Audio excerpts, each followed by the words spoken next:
Okay. All right. Just so everybody knows, we are recording this town hall. We will upload the town hall to the web pages, so you have a chance to watch it again if you need to, or share it with somebody who didn't have the opportunity to jump on. For those of you who have not yourself, if you could please mute yourselves.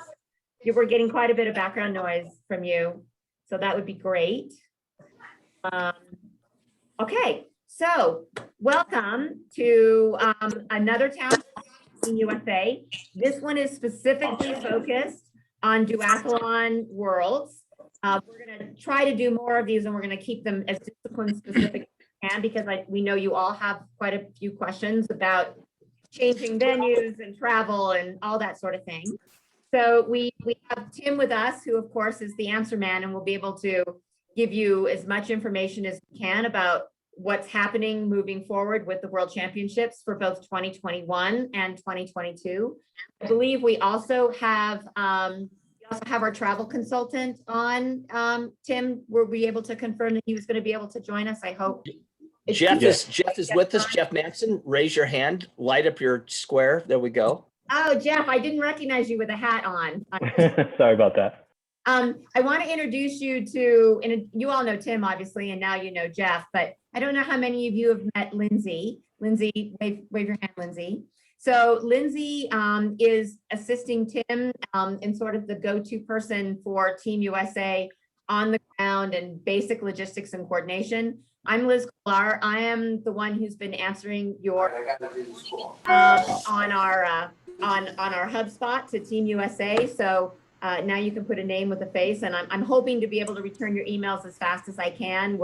We have a very small team, and we're getting a lot of emails because of our new membership launch. So we'll try to get back to you within 24 to 48 hours. That's what we strive to do. So anyway, Tim, do you want to just, one more thing. I'm sorry, I'm not doing a good job at emceeing this. If you have any questions, please put them in the chat.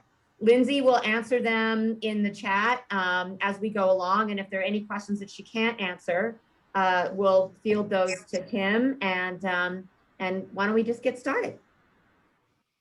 Thanks, Liz, and really appreciate you teeing these up for us every time we have them, and certain to Lindsay, who has been an amazing shot of adrenaline for USA Triathlon to come in and manage this very big program.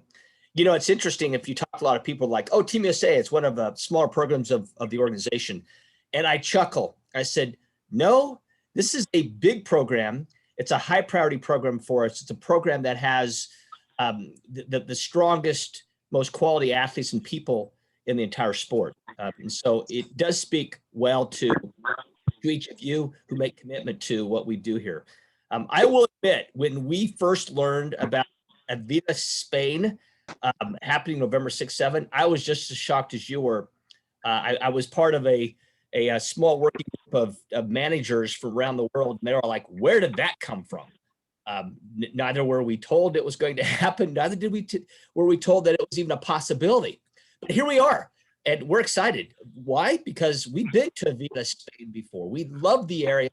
I thought it was one of the great venues of Spain. I've been many times for Du Worlds, and it's got a great duathlon culture. You know, it's interesting, what one of the athletes called me when I was in Eugene, Oregon for the trials, and he said, Tim, this is my redemption race. I had a situation arise when I was in Spain last time, and so I'm going to come back and tear this course up and make America proud. So that's kind of the mantra, I think, for a lot of the athletes who earn the right to go, and that is that whether you've been there or not, we're going to tear this course up and do some great things. As we talked about, this is going to be just focusing on Du Worlds, okay? So we're not going to deal with the other disciplines of sport, which we will have other calls about, just so you guys know. One of the other things that I thought was important too, and some of the chat rooms and stuff that I do frequent and get a feel for some of the activity, a couple people felt that USA Triathlon needs to stop moving events around and create some order around this. I just want to make it very clear to you guys. I think you guys are probably the ones that know that World Triathlon is the one that actually makes these events happen. They're the ones that determine where they go, where they land on the schedule, and so on and so forth. This is not us. We simply get to react to what happens when World Triathlon makes these type of decisions. Hello. we're going to make lemonade out of lemons. And I'm excited by that because of the opportunities we have to still race this year. Yes. We want to race, right? Speaking. It's not about necessarily Good. where you get to race sometimes. It's I get a chance to prove myself after a long time, maybe of not being able to compete at a world level. And we're going to get that chance in November. I have spent some time with the age group multi-sport committee Right. chair and some 10 of the o'clock. on those committees prior to unveiling what you saw last week through the written form. So we're going to go through this. If you would please put your questions in the chat, as Liz said, and those that we can't answer the chat, we're going to bring up an answer to the group here. This will be recorded here, so you can always come back to this if you need to get a little bit more detail around certain things that we're covering. The first thing I want to touch on is Avila, Spain. Okay, 2021, obviously you know the date and you know the location. We have created a priority of qualification, and it's not because we want to favor one group or the other. This is based on a system that we felt was necessary. The first group of priorities for Avilas is going to be Team USA from 2020, the team that was supposed to be competing in Almere in 2021 that did not earn that right. So this group will have that first priority, as we've noted in the letter and as you see on the screen here. So know that Team USA 2020 we'll have an email that'll go out to all those athletes to confirm there is still interest on that team, and then we'll be able to confirm those slots. Priority number 2, those that went to Tuscaloosa this year. Again, this is for Avila, Spain.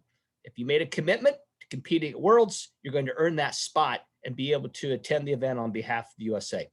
Priority number 3 will be those that go to the June duathlon qualifiers, that went to the June duathlon qualifiers, the events that we held in 3 different regions of the U.S. This past month. The reason why I'm not concerned that we're not going to fill the slots is that we do have a lot of cancellations occur. I think the last time I spoke to you guys, we talked about the attrition rate on Team USA. So yes, we have priorities, but we have priorities for building the team, to putting them in the order on the team so that we have a system that we can marry ourselves to. Will the people that were told they would be able to qualify for Worlds that went to the June qualifiers be upset if they're on a wait list? Well, they shouldn't be. Well, they could be. You have all right to be, but we're going to more than likely clear those spots and to find a place for you on those teams. Now, the big push that we're going to be making is that we do not have a commitment of going any deeper than 18 spots per age group right now.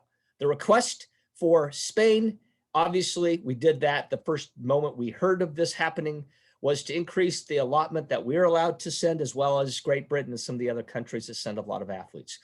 That push will continue to happen. It will not be known until World Triathlon executive staff and others that are going to be part of the technical team have a chance to look at the transition area to see what kind of depth they have, density they have on putting that many athletes into an event. If they find they can add more athletes from what they originally projected when they submitted their budgets, that number will come to fruition. We'll add more athletes. As that happens, we will go back to the wait list and we will allow them to make their determination on yes or no. Okay. Anything else needed to be noted on Avilas, Spain? Okay. If there are questions, we can certainly hold on those. Anything, Lindsay, that you see coming up on the chat room that speaks to Avila, Spain? Nope, nothing yet, Tim. Okay. So now for Townsville, and this is where it gets a little bit more complicated. Just making it very clear that this is where we spent most of our time assuring that we had the right system in place to care for every possible group that could come back to us saying they still want to attend World Championship in Australia. Priority number 1, athletes who met qualification at the 2021 Duathlon National Championship in Alabama and the June 2021 qualifiers are automatic. Many athletes went to that event with Australia in mind. Some of them went with Almere in mind. Our intent, our belief is there will be no wait list. What we need athletes to make certain that they did was pay the $75 deposit to hold the spot. Okay. Number 2 will be the athletes who competed in Duathlon Worlds in Spain. So after the event, we're going to have a roster of the athletes that were in the race. And based on finish place in Spain, the priorities will be established. We need a system that we can follow. In the case, we do have slots that are filled in certain age groups, okay? That is not different from things we have done in the past. So if you were a veteran Team USA member, you know that we often will look at finish place in certain events as part of the qualification system. Now, this is really, really important to know that this is a one-off situation for us. Typically, we will not do this. We will not use an event where you have a chance to go to Worlds to be a qualifier for the next year's Worlds. We can't, because typically the size of these races, the size of our teams are too great for us to allow that to happen. This is one time we're going to show dispensation in a rule, in a policy, and allow athletes to earn that right to be on the World's team. Priority number 3 will be those that don't go to Spain, but pay the deposit. So what they're saying essentially is they don't have an interest in competing, but they've made a commitment and they still want to earn that right to be there. Again, priority is going to be on this event for those that pay the deposit, confirming membership on Team USA 2020. The position of those athletes will again be based on 2019 Duathlon Nationals.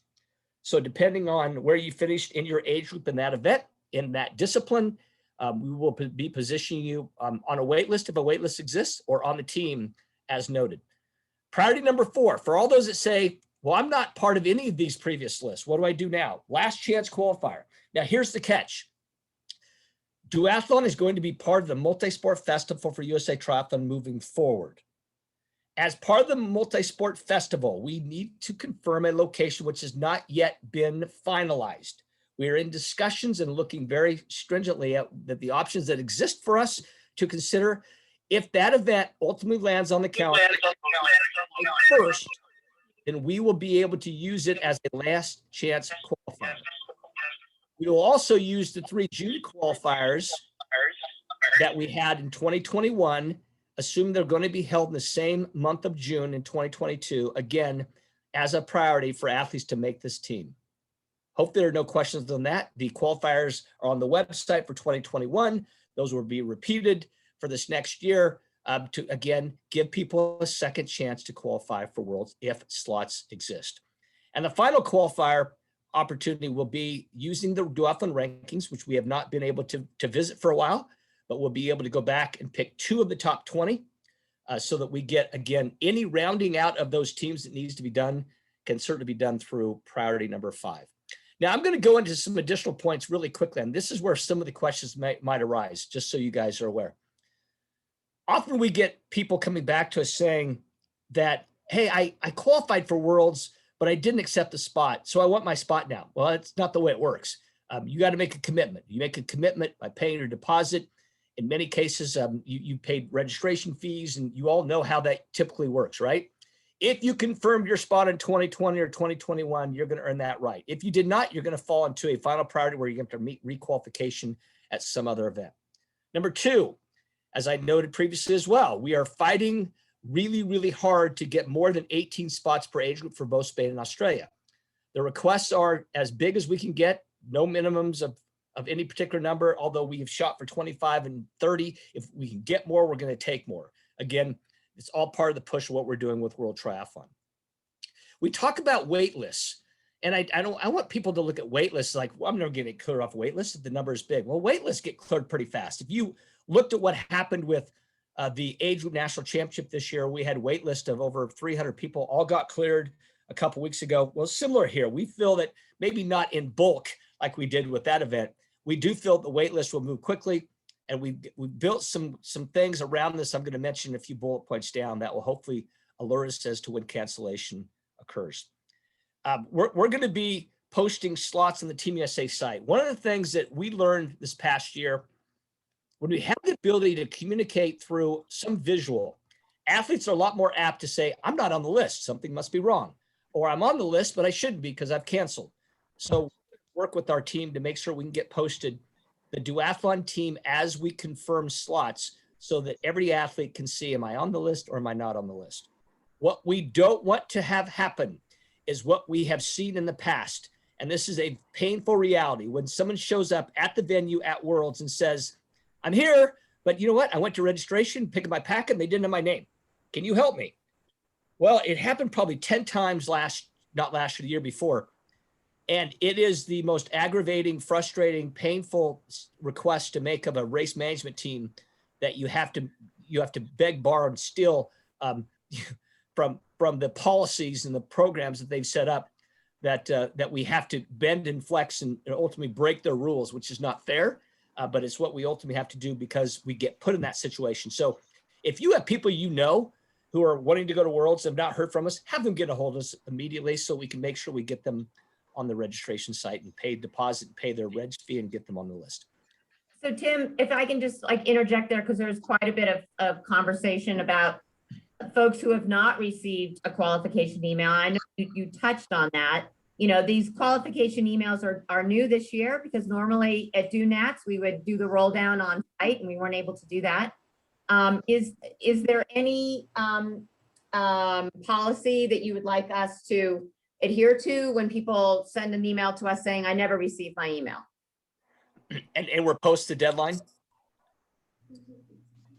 Oh, wait, Lindsay says she has some feedback to add to that too. Yeah, I was just going to say, is this pre or post deadline? Because that'll obviously make a difference in response to that as well. So, can you make originally I can't. How do I do turn your sound on? Hold on just a second, guys. There you go. There you go. It's not working. Why don't you just, just.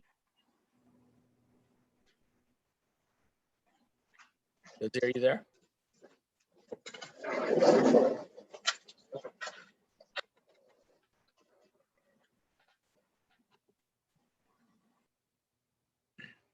We're trying to get rid of the echo, obviously.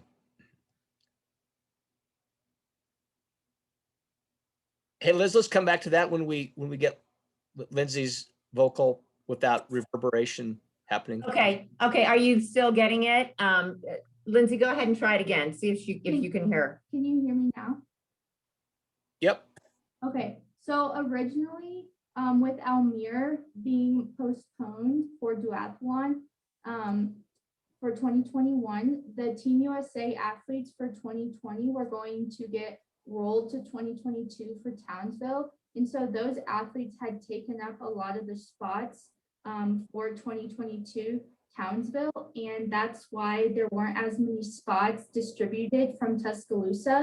But now that there is a 2021 duathlon, we will go back and look at the results from Tuscaloosa and send out more emails, since Team USA 2020 will now have an event this year. And we are not first priority for Townsville, and Tuscaloosa is first priority. We will go back and look at those lists and send out more emails. So I hope that's clear, everyone. Tim, there's some other comments about priority 3 in the sheet is not matching what you had sent out previously. Do you want to just touch on what priority 3 is again? Yeah, priority 3 is built on those who don't go to Spain but paid a deposit. Okay, so in other words, I paid my $75 deposit. I'm not going to go to Spain in November, but I still want to be on the Townsville team. Do is we'll go back and confirm that they have interest in Townsville through a email share that we will do in a couple of weeks, and get that list so that we can tighten those particular interests down. Hey, Tim, I'm sorry, I had to interject. It just got messed up on the PowerPoint presentation. It doesn't quite match. Okay. Know that what I'm saying is actually what we're falling back. My bad on that. Okay. So we'll actually make that edit on the PowerPoint and make sure that what we post to the site is consistent and congruent with what I just said. All right, a couple other things I want to mention alongside this too is that one of the things that's always slowed us down in the pass down process is a situation by which we have people who are on the waiting list, right? Who are not in the top 18, but are in that 19 through 25 or 19 through 30th finish position. And we've always gone back and done it one by one, which is actually bordering on silly because it just takes way too much time. And so what we're doing now is we're going to get a full commitment from athletes in the top 25 or top 30, depending on how deep we go, 25 for duathlon. And we're going to get confirmation from those people in the hold positions to affirm interest or not. The reason being, when we get a cancellation, we want to know if a person in 19th place has an interest in going to Worlds. So we don't have to wait. We'll go back to that person in 19th. We'll confirm their interest. They'll pay their deposit. They'll pay the reg fee if we know the reg fee by that point in time, and we'll move forward. It will happen with 20th, 21st, 22nd, 23rd, 24th, and 25th place athletes. That will speed up the process so that we don't get to a situation by which we have a deadline from World Triathlon where we just have to stop the pass down process. That is really an unfortunate situation for us, and we're going to hopefully avoid that this year by doing what I just noted. The other thing that's going to be really key is that email communication sent to athletes when slots do open. Your time commitment is not going to be long. We need commitments to happen and happen fast because we want to confirm the team. We want to be able to nail down everything that has to be done from payments of deposits to payments of registration fees to confirmation of various activities and events and stuff that we have going on so that athletes know exactly what to expect. So if by chance you have an email address that's in our system that is not congruent with the email that you read often, you need to make certain that we have the email that you read often. Okay, that's going to be really key. And I don't want to bombard Liz and her team, but we need to have the right email because the turn time on that is going to be very, very fast. And Tim, my understanding is that the email address that is being used for the qualification email is the email they use to register for the event that they qualified at. That is correct. Claimed a spot, and That is correct. email as part of the registration. So those two need to be checked, and they are welcome to email me and I can check those for them if they're not getting the emails. Okay, that works. The other thing that's going to be different this year too is that we show up at World Championships and we have 18, 20, 25, 30, depending on the size of the team. We have way too many athletes who don't tell us they're not going to the event. They just simply don't inform us. Now, sometimes it's an unfortunate situation. Maybe in travel, they miss flight and they show up late and they show up, the night before the race and they don't have their bike checked in and they have all those things that happen. Normally we can work through that, but sometimes people don't think that we can and so elect not to race. Those might be the true exception to that rule, that policy. But now it's going to happen. If we have people who do not notify us of cancellation from the team, they will be unable to represent the U.S. on the following team because that is a rule, a policy we have to create to avoid the abuse that we're seeing now. Because what that essentially does is force other athletes on the wait list to never get that chance to be on the world's team. So we'll be strictly adhering to that moving forward. We're also not aware of the registration payment timelines. A lot of times we're not informed of that. We might find an athlete who sees it posted on the site. Lindsay may find it by accident. Somebody may find it by accident. A World Triathlon doesn't usually tell us when it posts. But when we get that reg detail, we will make certain that we send out an invitation for payment through our platform, Ticket Socket, and that you will pay us. You don't pay race management. You pay us, and then we turn around, we pay one bulk payment to World Triathlon as part of that commitment. Okay, just so people are aware. So we will get that out as soon as we know what Spain is going to be. With clothing, we need to make sure that we're competing in the right Roca gear for this year. Very, very critical. All right. And we have the Parade apparel that we need to have you in as well. So for the first time, any athlete who does not compete in the Roca gear as noted will not be eligible to compete for the world's team in 2022. So we're doing this with cancellation. We're doing with gear. And not that we have a lot of fear or concern, but I think you can appreciate what these partners are saying when they see pictures of athletes at World Championships not wearing Roca, which is the commitment. It's just like the Olympic Games. This is your Olympic Games. Olympic Games and other big events for a lot of sports have this type of requirement and expectation. And obviously we need to drive that home to our partners that our athletes are complying with the rules and the policies that we establish. So just want to make sure everybody was aware of that as well. And then the qualification, we get a ton of requests for people saying, hey, is it possible for me to compete for X event? Because I'm going to be there and I don't think you're going to fill my age group. You know what? We cannot fill it. And the reason why is that we are marrying ourselves to a qualification program, right? Where people are paying money to get to a qualifying event, or they're paying money to get to enough events to have a great ranking. By us circumventing the process means that we're showing favoritism.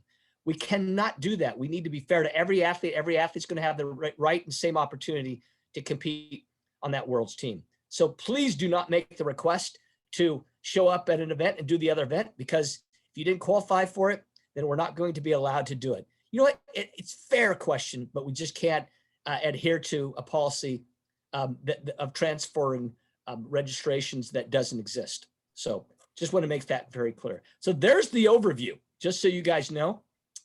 If you have questions, again, we can hit the ones that Lindsay isn't able to answer quickly. She's typing furiously. I can see on the right-hand side. We can. Tim, one of the things we might do, What's that? if Jeff is still on the line, there are quite a few questions about travel arrangements and how that works. And I'm wondering if Jeff can speak to that if he is, sent a text. I don't know, Jeff, if you want to unmute yourself and just clarify for everyone, travel. Yeah, Jeff had a timeline too, so this is perfect timing. Jeff? Yeah, sure. So I'm currently in the process of finalizing hotel or hotels in Avila's. Hopefully, if you went in 2016, it'll be the same hotel.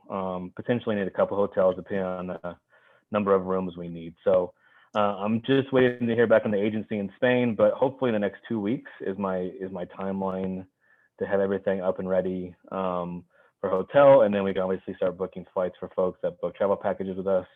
There's a couple questions about restrictions in Spain. There's currently no travel restrictions for U.S. citizens with regards to COVID. The only thing you'll need to do is you'll need to fill out a travel health form, which will generate a QR code.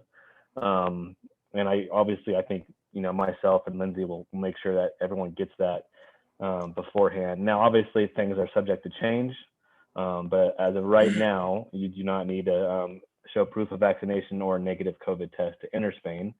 You will need to do that to return to the United States though. So we'll definitely need to identify locations in Avila's to get tested within 3 days of your return to the US. All this is definitely subject to change between now and November, but those are the current guidelines for travel. So again, hope to have everything up travel-wise in the next 2 weeks if we can get the folks in Spain to move quick. Jeff, there are some questions regarding travel that have been paid for the Netherlands and what happens with that. Maybe you can speak to folks who had made travel arrangements already and are now being moved to Spain. So yeah, you can transfer, if you purchase a package through us, you can transfer that to Spain, your credit. So if you do plan on going to Spain, I'll be in touch if you book the package, and you can use that credit with us to book your package in Spain.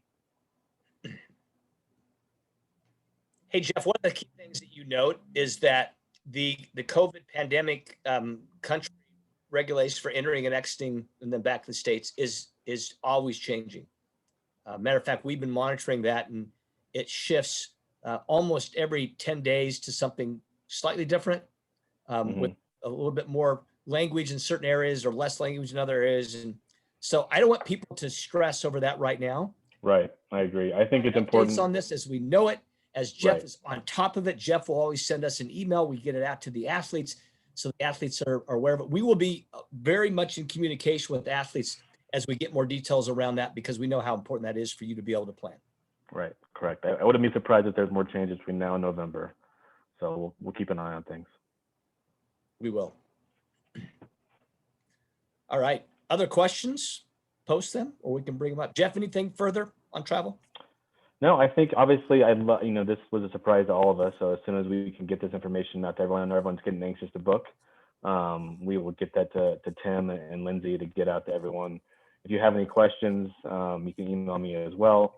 I'll put it in the chat here, so you guys can email me as well if you have any questions offline. There is Lindsay wants to speak just a moment on the clothing, but before I turn it over to her, there's a question for Dave that says, is the timeline for the event at Spain shorter than Almere? He wants to know the total number of days from start to finish, and when will there be a schedule available? I don't know, Tim, if you want to, I mean, I know that currently the sprint is on Saturday and the standards on Sunday, but there hasn't really been a full schedule I've seen or released yet. There has not been, and because they are moving fast, that will be probably something that we get in the next couple of weeks, I'm assuming. I'm assuming it would be like a Thursday, those things. Opening ceremonies Thursday or something like that, I'm assuming. Well, here's the other catch is that one of the positions of World Tri is that the social engagement side of the event may not happen. So there may be a parade, there may not be an opening ceremony. That doesn't mean we're not going to do some things together. We will have our team photo. We will have our own activity around that if we need to, whether that be parading down our own private street in the back alley of Aviles or not. We're going to do something, but the official management position is stay tuned. It probably won't happen, but if things shift enough in Spain, we may still see it happen. Great, thanks. Typically what happened, real quick, Liz. Typically what will happen is we ask for people to show up on Thursday. The activities will start happening late Thursday afternoon, Friday, Saturday racing, Sunday racing. People usually head home on Monday. So that's the typical schedule. If you want to see the country, obviously, most people usually do that on the backside, but they can't do it on the front side in case there's a camp or something like that. Spain is known for having bike camps in the high country, and sometimes those bike camps can coexist with events that are happening in certain areas of the world. So that's the other option for people to look at as well. Great, thank you. Lindsay, did you want to say something about clothing? Yeah, so if you need a Roka tri-suit, please drop your email in the chat and I will get that list to Roka and they will send you guys the specific link to get that ordered.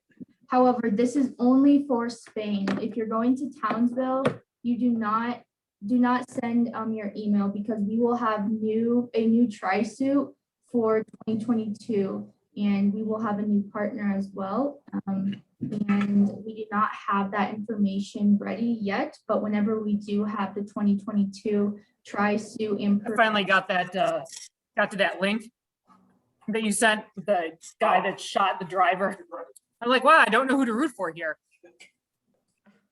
So here.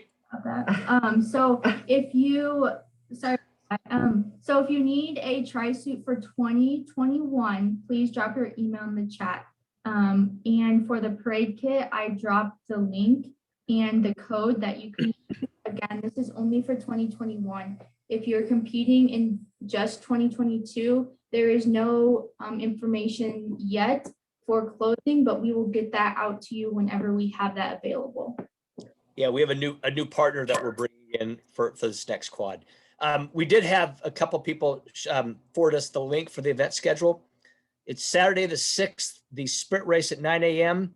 At 1 o'clock, the elite and U23 women. At 4 o'clock, elite and U23 men. On Sunday, 9 o'clock, age group standard. Paratriathlon at 1:15. Junior women at 2:30. At 3:30, and then junior men at 5 o'clock. So that's a kind of a quick rundown of what the schedule looks like right now. Okay, do we have any other questions for Jeff or Tim or Lindsay? Okay, Tim, I think we've been upping all the chat. We've got all your information and we'll be ending this recording and posting it up on the Team USA page. And Jeff, thank you for joining us. And Tim, thank you for calling in from point unknown at this point. We miss you here in the office, and I guess we'll be talking to you all soon. And if you have any issues relative to not receiving claim emails, please feel free to email Team USA at usatriathlon.org, and I'll get back to you as soon as I can. Yeah, thanks, Liz, for again teeing this up, and thanks everybody. We'll be in touch. We'll have a lot more of these communications as we go forward, just to make sure you guys are aware of what we're doing. So thanks again for attending, and go USA.